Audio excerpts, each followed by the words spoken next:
Encounter নাবালিকা গণধর্ষণ খুনের ঘটনায় অন্যতম অভিযুক্ত প্রভাস মণ্ডলের মৃত্যু। পুলিশের দাবি, ঘটনার পুনর্নির্মাণের জন্য মঙ্গলবার গভীর রাতে প্রভাসকে ঘটনাস্থলে নিয়ে যাওয়া হয়েছিল। সেখান থেকে পুলিশের আগ্নেয়াস্ত্র ছিনিয়ে নেয় প্রভাস।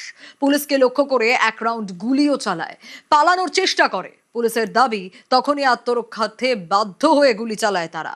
এনকাউন্টারে মৃত্যু হয় প্রভাসের।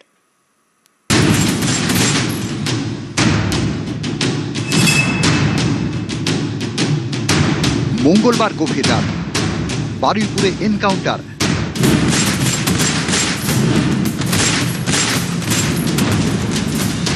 নাবালিকাকে গণধর্ষণ খুনে অন্যতম অভিযুক্ত প্রভাস মণ্ডলের মৃত্যু।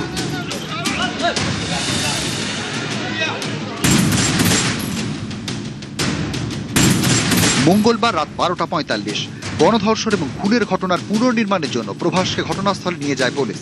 রেল লাইন ধরে হেঁটে ঘটনাস্থলে পৌঁছন সবাই। রাত 1:30 যে পুকুর থেকে নাবালিকার দেহ উদ্ধার হয়, প্রভাসকে সেখানে নিয়ে পৌঁছয় পুলিশের তদন্তকারী দল। পুলিশের দাবি, এসআইটি সদস্য রনি সরকারের রিভলভার ছিনিয়ে নেয় প্রভাস। পুলিশকে লক্ষ্য করে গুলি চালায়, পালানোর চেষ্টা করে। তখনই আত্মরক্ষায় বাধ্য হয়ে গুলি চালায় পুলিশ।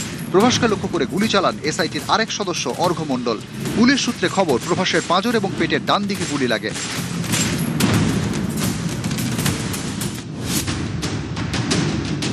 মুখ্যমন্ত্রীর উপর আমার পুরো ভরসা আছে।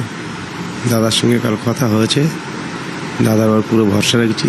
আমি খুশি আছি এতে। আমি চাই সবাই এরকম শাস্তি পাক। পুলিশ প্রশাসনের উপর ভরসা আছে, পুলিশ ঠিকঠাক কাজ করছে।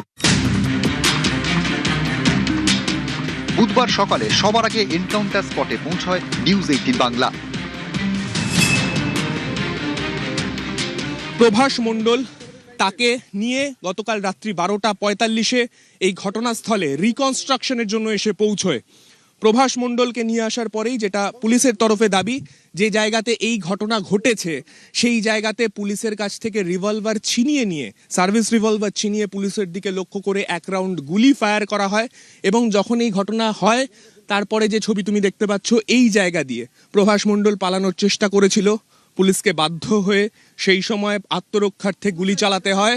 পুলিশকে লক্ষ্য করে গুলি চালানোর পরে পাল্টা গুলিতে এই জায়গাতেই প্রভাস মণ্ডলের মৃত্যু হয়।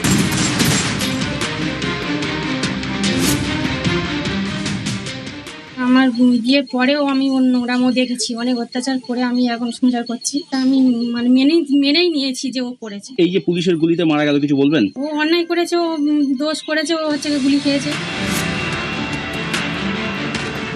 শনিবার বিকেল বন্ধুর বাড়ি যাওয়ার জন্য বেরোয় নাবালিকা। এরপর থেকে নিখোঁজ। রাত পর্যন্ত কোনো খোঁজ মেলেনি তার। রাতেই পুলিশের দ্বারস্থ হয় পরিবার। রবিবার সকালে এলাকার একটি পুকুর থেকে উদ্ধার হয় নাবালিকার বস্তাবন্দি দেহ। সিসি ক্যামেরার ফুটেজে দেখা যায় মেয়েটিকে সঙ্গে করে নিয়ে যাচ্ছে এক ব্যক্তি। ফুটেজ দেখে অভিযুক্ত প্রভাস মণ্ডলকে চিহ্নিত করেন স্থানীয়রা। এই প্রভাস মণ্ডলকে নিয়েই নাবালিকার দেহ উদ্ধার।